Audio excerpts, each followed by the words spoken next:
श्रीमदे रामानुजाय नमः। श्रीमदे निखमांत महादेशिकाय नमः। श्रीमदादिवंश षडगोप यतीन्द्र महादेशिकाय नमः। श्रीमदे श्री लक्ष्मीनरसिंहदेवपादका सेवक श्रीवंश षडगोप श्री नारायण यतीन्द्र महादेशिकाय नमः। श्रीमदे श्रीवंश षडगोप श्री रंगनाथ यतीन्द्र महादेशिकाय नमः। नमो नमो यामुनाय यामुनाय नमो नमः। नमो नमो यामुनाय यामुनाय नमो नमः। పోయిన వీడియోలో నేను చెప్పినాక ఆండాళమ్మ తన ఆచార్యుడాన పెరియాళ్వారు పైన ఎంత దూరం ప్రేమ పెట్టి కృష్ణుడికి నాకు సంబంధమే లేదు, నాకు ఆళ్వారోడ పెరియాళ్వారోడ సంబంధం, పెరియాళ్వారికి కృష్ణుడోడ సంబంధం ఉంది. సో నా కోసం పెరియాళ్వార్ ఖచ్చితంగా కృష్ణుడి తీసుకొచ్చారు అని అన్నారు కదా. దాంట్లో కడసిలో లాస్ట్ చివరిలో చెప్పినది ఇదే విధంగా చెప్పిన ఒక ఆచార్య పురుషుడోட శ్లోకం నెక్స్ట్ వీడియోలో చూడకపోతున్నాం చెప్పినాం కదా. దాంట్లో స్వామి ఆళవందారోడ స్తోత్రరత్నంలో చివరి పాసురం 65 శ్లోకం ఇది. అకృత్రిమత్వచ్చరణారవింద ప్రేమ ప్రకర్షావధిం ఆత్మవందం పితామహం నాథమునిం విలోక్య ప్రసీద మద్వృతం అచింత్యయిత్వా.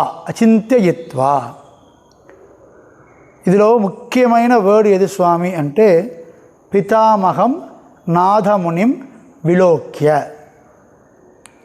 ఇదిలో ఆళవందారు ముఖ్యమైన విషయం చెప్తున్నారు. స్వామి మద్వృత్తం అడియేనోడ నేను చేసిన వృద్ధం అంటే నేను చేసిన విషయాలు చూసి, నేను చేసిన కర్మాలు చూసి అచింత్యయిత్వ అది అది నేను చేసిన నేనేదో చేస్తున్నాను అదంటే చూడవద్దు స్వామి, నువ్వు అచింత్యయిత్వాను చూడవసరం లేదు. అకృత్రిమ స్వాభావికమావే త్వచ్చరణారవింద మీ పాదాల పైన ప్రేమ ప్రకర్షావతిం అలవి లేకుండా అదంటే లిమిట్లెస్గా మీ పాదాల వింద పైన ప్రేమ ఉంది కదా. ఎవరికి? ఆత్మవంతం.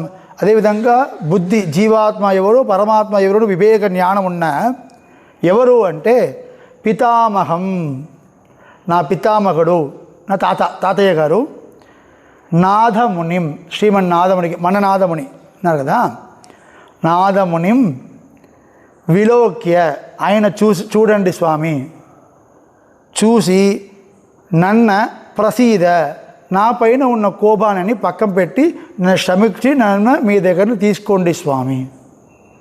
ఇలా ఏ విషయం మాకు సూక్ష్మంగా చెప్తున్నారంటే, స్వామి నా గురించి మీరు ఆలోచన చేస్తే ఖచ్చితంగా నాకు మోక్షం దొరకదు.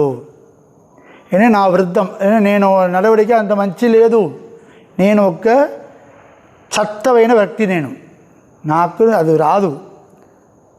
కానీ మీ పాదారం పైన ప్రేమతో ఉన్నవారు ఉన్నారు కదా నాదముని స్వామి. ఎలా చెప్తానంటే నాదముని తెలుసు కదా మీకు స్వామివారికి, ఆయన పైన మీకు ప్రేమ ఎక్కువ కదా. ఎప్పుడు ఇంట్రడ్యూస్ అవ్వాలంటే ఇప్పుడు మనం ఎక్కువ ఒక విషయం ఎక్కడో పోతున్నామంటే మనం ఎప్పుడు ఎలా ఇంట్రడ్యూస్ అవుతున్నామంటే అక్కడ ఎవరు ఫేమస్ ఆయన పేరు చెప్పి మనం ఇంట్రడ్యూస్ అవ్వాలి. ఇది తిరుక్కోష్టియూర్ నంబియోడ అన్నయ్య ఆయన లాస్ట్ స్టేజ్లో ఉన్నారు. అయినప్పుడు తిరుక్కోష్టియూర్ నంబి వచ్చారు చూడడానికి. నంబి నేను ఇప్పుడు పోతున్నాము, శ్రీవైకుంఠం పోతున్నాము, నేను అక్కడ పోయి ఏం చెప్పాలి, ఎలా ఉన్నాయి, నాకు భయంగా ఉంది, ఏమి ఉంది తెలియలేదు అంటే తిరుక్కోష్టియూర్ నంబి చెప్పారంటే, ఇక్కడ పోతున్నావు కదా ఏమి లేవు, తిరుక్కోష్టియూర్ నంబియోడు అన్నయ్య నేను చెప్పు, అందరికీ చెప్పు, మీకు అక్కడ మీకు దొరికిన మర్యాద చూడు తర్వాత అన్నారంట. సో శరీర సంబంధం వల్ల కూడా ప్రేమ, స్వామివారికి నాదముని పైన ఉన్న ప్రేమ ఉంది కదా, దాన్ని పెట్టుకొని నన్ను చూడండి స్వామి, నేను చేసిన కైంకర్యం ನೀವು చూడడానికి అవసరం లేవు. ఒకవేళ మీరు నా చేసిన కైంకర్యం చూస్తూ, నేను చేసిన ఏదో విషయం, కైంకర్యం కాదు, నేను చేసిన కైంకర్యమే కాదు, నేను చేసిన ఏదో ఒక విషయం చూస్తే మీకు నా పైన ప్రేమవే రాదు. దయచేసి అది వదిలేసుకొని నా స్వామివారు ఉన్నారు కదా, అదే నాదముని ఉన్నారు కదా, ఆ నాదముని చూసుకొని నన్ను చూడండి స్వామి అన్నారు. ఇదిలో ఒక విషయం ఏంటంటే, కురుగై కావలప్పన్ను ఒక స్వామి, నాదమునియోడ శిష్యులు, నాదమునికి శిష్యులు, నాదమునికి రెండు ముఖ్యమైన శిష్యులు, ఒక కురుగై కావలప్పన్, ఇంకొకటి ఉయ్యకొండ. కురుగై కావలప్పన్ దగ్గరనదా నాదముని యోగశాస్త్రమ చెప్పారు. అష్టాంగ యోగం ఉంది కదా, ఇదన్నీ నేర్పించారు ఆయనకి. కురుగై కావలప్పన్ ఏం చేశారంటే, తంజావూరు పక్కన ఏదో ఒక గ్రామంలో ఒక చిన్న గోడువ కింద, కుటి చివరి కింద కూర్చొని స్వామివారి ధ్యానం చేసుకొని సాక్షాత్కారం వచ్చేసి స్వామివారితో లోపల ఎప్పుడు ఆనందంగా ఉన్నారు. ఆయన మాత్రం స్వామివారి ధ్యానంలో ఎప్పుడు ధ్యానంలో స్వామివారు కురుగై కావలప్పను జాలిగా ఉన్న విషయం అది. ఆత్మసాక్షాత్కారం అంటే ఆయన ఆత్మ చూస్తారు, దేవుడు చూస్తారని అర్థం. ఒకసారి ఆలవందార్ యోగ రహస్యం నేర్చుకోవడానికి సొట్టనంబి దగ్గర పోయారు, అది కురుగై కావలప్పని దగ్గర పోయారు. కానీ ఆయన ధ్యానంలో ఉన్నాడో చూసుకొని ఆయన ఉన్నానికి కొంచెం పక్కన కొంచెం దూరం తల్లి కూర్చున్నారు. ఆలవందరూ వెయిట్ చేస్తున్నారు, ఆయన ధ్యానంలో ఉన్న ఆచార్య డిస్టర్బ్ చేయకూడదు అని. ఉన్నప్పుడు ఆయన ధ్యానంలో ఉన్నారు కదా, ఆయన అడిగారు, ధ్యానంలో ఏమంటున్నారు, ఇక్కడ సొట్టై నంబి కొలత చేసిన వారు ఎవరా ఉన్నారా? సొట్టై నంబిங்கிறது నాదమునియోడ వంశానికి పేరు. ఇప్పుడు అడిగాను చెప్పారంటే నడాదూర్, పురుషి నడాదూర్ చెప్తున్నాం కదా, అలాంటి నాదముడి వంశత్తు పేరు అంటే సొట్టై నంబి, సొట్టై కులంని పేరు. సొట్టై కులంతో చేసిన ఉన్నవారు ఎవరా ఉన్నారా అని ఎవరు అడిగారు? కురుగై కావలప్పని అడిగారు. ఇక్కడ ఆలవందర్ అడిగాను స్వామి, నేను ఉన్నాను, అడిగాను అన్నారు. అన్ని మాట్లాడకపోతే, స్వామి నేను వచ్చినది మీకు తెలియదు కదా, మీరు ధ్యానంలో ఉన్నారు కదా, మీకు ఎలా తెలిసింది నేను ఇక్కడ వచ్చినామంటే? అది కురుగై కావలప్పని చెప్తున్నారు, నేను ఆనందంగా స్వామివారితో ధ్యానంలో ఉన్నాం కదా, అప్పుడు శ్రీ మహాలక్ష్మియే వచ్చి తన తిరుమార్పు స్తనభారంతో స్వామివారు హక్ చేసినప్పుడు కూడా అమ్మవారి పక్కం పెట్టి నాతో అనుభవానికి వస్తారు స్వామి. ఎప్పుడు అమ్మవారు వచ్చినప్పుడు కూడా అమ్మవారి పక్కం పెట్టి నాతో ఆత్మానుభవానికి వస్తారు స్వామి. కానీ ఈరోజు నేను ఎంత దూరం నా స్వామివారి అనుభవం చేసినప్పుడు కూడా నా తలని ఇలా కింద పెట్టి ఎనికి స్వామివారు చూస్తే ఉన్నారు. నన్ను అమ్మవారే పక్కన పెట్టి నాతకు వచ్చిన స్వామి నన్ను పక్కన పెట్టి ఎనికి చూస్తే ఉన్నారు. స్వామివారు అలా ఎనికి చూస్తున్నారు అంటే నా ఆచార్య నాదముని వంశత్లో ఉన్నవారు ఎవరో ఒక్కడి ఉండాలి. ఎందుకంటే నా ఆచార్య నాదముని పైన స్వామివారికి అంత ప్రేమ. నువ్వు ఈ ఆలవందారు ఎవరు? నాదమునికి మనవరు, అదే గ్రాండ్ సన్ కదా. అందుకే అడిగినాము, సొట్టై కులత చేసినవారు ఎవరారు ఇక్కడ ఉన్నారా అని అడిగాను. సో నాదముని పైన స్వామివారికి ఎంత ప్రేమ తెలిసిపోయింది కదా, అందుకే స్వామివారి నివిదామహం నాదముని విలోక్య, ఆయన చూడండి స్వామి, ఆయన చూసుకొని ఆయన మనవాడు నన్ను కూడా తీసుకెళ్ళండి. శరీర సంబంధంతో చెప్తున్నా కదా, ఇది ఒక్కటి మాత్రం, శరీర సంబంధం మాత్రం అవసరం లేవు. ఇక్కడికి వ్యాఖ్యానంలో, స్తోత్రరత్న వ్యాఖ్యానంలో స్వామి దేశికన్ చెప్పిన మాటలు, భోజరాజన్ ఒకరు, ఆయన ఒక రామాయణం రాశారు, భోజరామాయణం, శంభు రామాయణం అని పేరు. చంబు అంటే అలా ఏంటంటే ప్రోస్ పోయట్టి రెండు మిక్సప్గా ఉంటుంది, చంబుని పేరు. ప్రోస్ మాత్రం ఉందంటే పద్యం, ప్రోస్ మాత్రం ఉంటే గద్యం, చరణాగతి గద్యం, శ్రీవైకుంఠ గద్యం, అదేలా గద్యం అంటే ఓన్లీ ప్రోస్, వార్త వర్డ్సా వస్తుంది. అదే మనము కథలు చదివినాక వస్తుంది. అది పోయట్రీ అంటే సెయ్యుడు, అదే కవిత పాటు, అదంటే మనము తిరువాయిమడి ఉంది అదెలా పాటు. చంబు అంటే గద్యము పద్యము మిక్సప్ అవుతుంది. కొంచెం వర్డ్స్ వస్తుంది, మధ్యలో పాటు వస్తుంది, కొంచెం వర్డ్స్ వస్తుంది. హరికథ చెప్తున్నారు కదా, హరికథ చెప్పినప్పుడు కథ చెప్తారు, కొన్ని పాట పాడతారు, కథ చెప్తారు, పాట పాడు, అదేదా చంబు. చంబును ఒక చంబు రామాయణం ఒక రాశారు భోజరాజన్. దాంట్లో ఒక ముఖ్యమైన విషయం చెప్తున్నారు. ఏనంటే హనుమంతుడు ఎవరుడు పుత్రుడు? వాయుపుత్రుడు కదా. దాంట్లో భోజరాజన్ హనుమంతుడిని సూర్యపుత్రుడు అని చెప్పారు. ఎందుకు అంటే సూర్యందా హనుమనికి ఆచార్యుడు. ఆచార్య శిష్య సంబంధం వచ్చిందంటే వేరే ఏమి చెప్పలేకున్నా వాళ్ళకి సంపత్తు కుమారియే. వేరే ఏమి వాళ్ళు దగ్గర పెట్టుకోవడం, దగ్గర పెట్టలేకున్నా అవసరమే లేదు. ఎక్కడైనా ఉండవచ్చు, ఏ విదేశంలో అయినా ఉండవచ్చు. ఒక్కసారి ఆచార్య శిష్య సంబంధం వచ్చిందంటే భోజరాజన్ చెప్తున్న విషయం అది, మన ఊరికే చెప్పారు, ఇది స్వామి దేశం చెప్తున్నారు వ్యాఖ్యానంలో. సూర్యపుత్రుడు హనుమంతుడు చెప్తున్నారు. అంటే ఆచార్య శిష్య సంబంధం దేహంతో మాత్రం కాదు, దేహ సంబంధం మాత్రం ఉండడం మాత్రం కాదు, ఆచార్య శిష్య సంబంధం కూడా వాళ్ళ తల్లి కూతుడు, తల్లి కొడుకు సంబంధం లా కాదా. సో దీని నుంచి ఈ ఆలవందారికి ఉన్న విశేషం ఏంటంటే రెండు ఉంది. ఆచార్య శిష్య తాతయ్య గారు మనవాడు సంబంధం ఉంది, గ్రాండ్ సన్ గ్రాండ్ ఫాదర్ సంబంధం ఉంది. అదేవిధంగా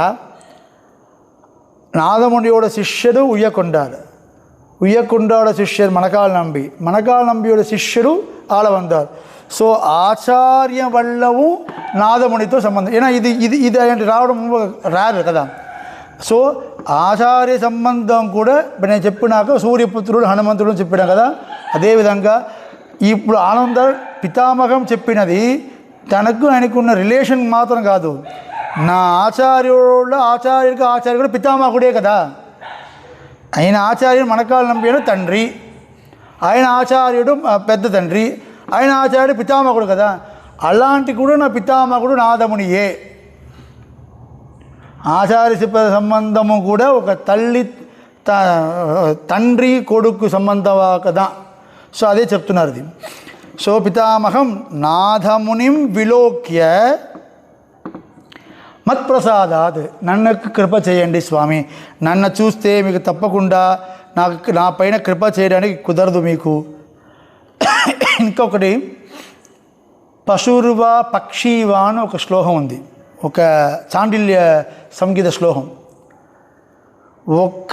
ఒక్క శ్రీవైష్ణవ సంబంధం పశువు కానీ పక్షికు కానీ వచ్చిందంట కూడా ఆ పశు పక్షి కూడా మోక్షం పోతుంది. సో శ్రీవైష్ణవ సంబంధం అదే ఆచార్య సంబంధం మాత్రం దొరికితే చాలు, మనకి కావాల్సింది అన్నీ వస్తుంది. ఇది నడాదూర్ అమ్మాళ్ నా వంశ కూటస్థర్ స్వామి, ఆయన ప్రపన్న పారిజాతంను ఒక గ్రంథం ఉంది. ఒక శరణాగతి చేసిన వారు తెలుసుకుపోయిన అన్ని విషయాలు దాంట్లో చెప్తున్నారు శ్లోక రూపంలో. చాలా విశేషమైన ఒక ప్రబంధం.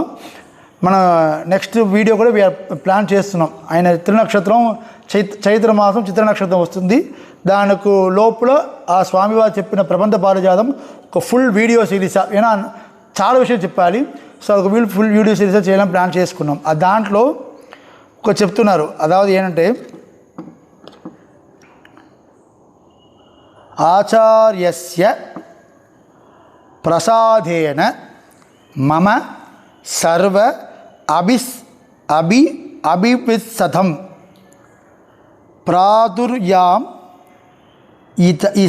ప్రాదుర్యామిది విశ్వాసే యస్యాస్తి స సుఖీ భవేత్.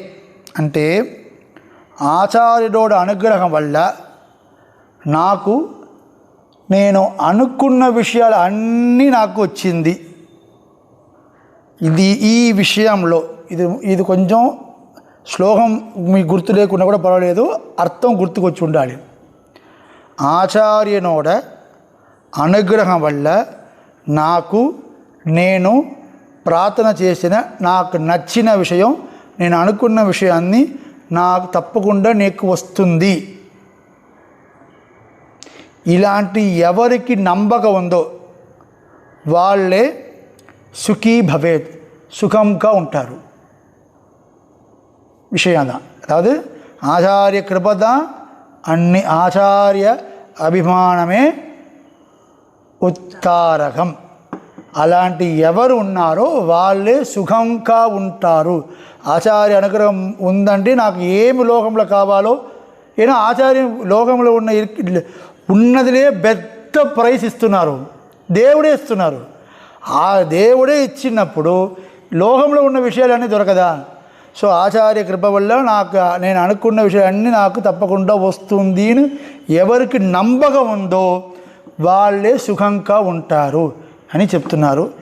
దీనిలో ఆళవందార్ మనకు చూపించిన ముఖ్యమైన విషయం, ఆచార్య సంబంధం వల్ల మనకి దేవుడు కృప ఈసిక దొరుకుతుంది. ఆచార్య సంబంధం గది ఒక పితామహంలో శరీర సంబంధం మాత్రం కాదు, ఆచార్య శిష్య సంబంధం కూడా ఒక తండ్రి కొడుకు తండ్రి కూతుడు సంబంధం మారియే. There is no difference between ఆచార్య శిష్య సంబంధం and father daughter father son సంబంధం. సో మన ఆచార్య నేడల్లో మనం ఉండమంటే, ఆచార్య తిరువడిగలే చరణం మనం ఉన్నామంటే మనకి ఏమేమి కావాలో తప్పకుండా దేవుడు ప్రసాదించుంటారు అని ఈ ప్రబంధంని, ఈ స్తోత్రరత్నంని పూర్తి చేసిన పాసురం ఇది. అందరికీ ఆచార్య కృపా కటాక్షం దొరకాలని, అందరికీ ఆచార్యుడాన ప్రథమాచార్యనాన శ్రీ మహావిష్ణువుడ పాదాల దగ్గరనము, ఉద్ధరణ ఆచార్యన్ లోకమన్నీ ఉద్ధరణ చేసడానికి వచ్చిన ఆచార్యన్ ఎమ్మి రామానుజనుడ పాదాల విందం దగ్గరను, అస్మదాచార్యన్ శ్రీమదే శ్రీ లక్ష్మీనరసింహ దివపాదకా సేవక శ్రీవన్ షడకోపశ్రీ నారాయణ యతీంద్ర మహాదేశికన్ 45 పీఠాధిపతి పాద దగ్గరను, అస్మద్భరణ్యాసాచార్యన్ శ్రీమదే శ్రీవన్ షడకోపశ్రీ రంగనాథ యతీంద్ర మహాదేశికన్ 46 పీఠాధిపతి స్వామి పాదాల దగ్గరని ప్రార్థన చేసుకొని, అందరికీ ఆచార్య భక్తి ఉండాలని ప్రార్థన చేసుకొని, శ్రీమదే రామానుజాయ నమః, శ్రీమదే నిఖమాంత మహాదేశికాయ నమః.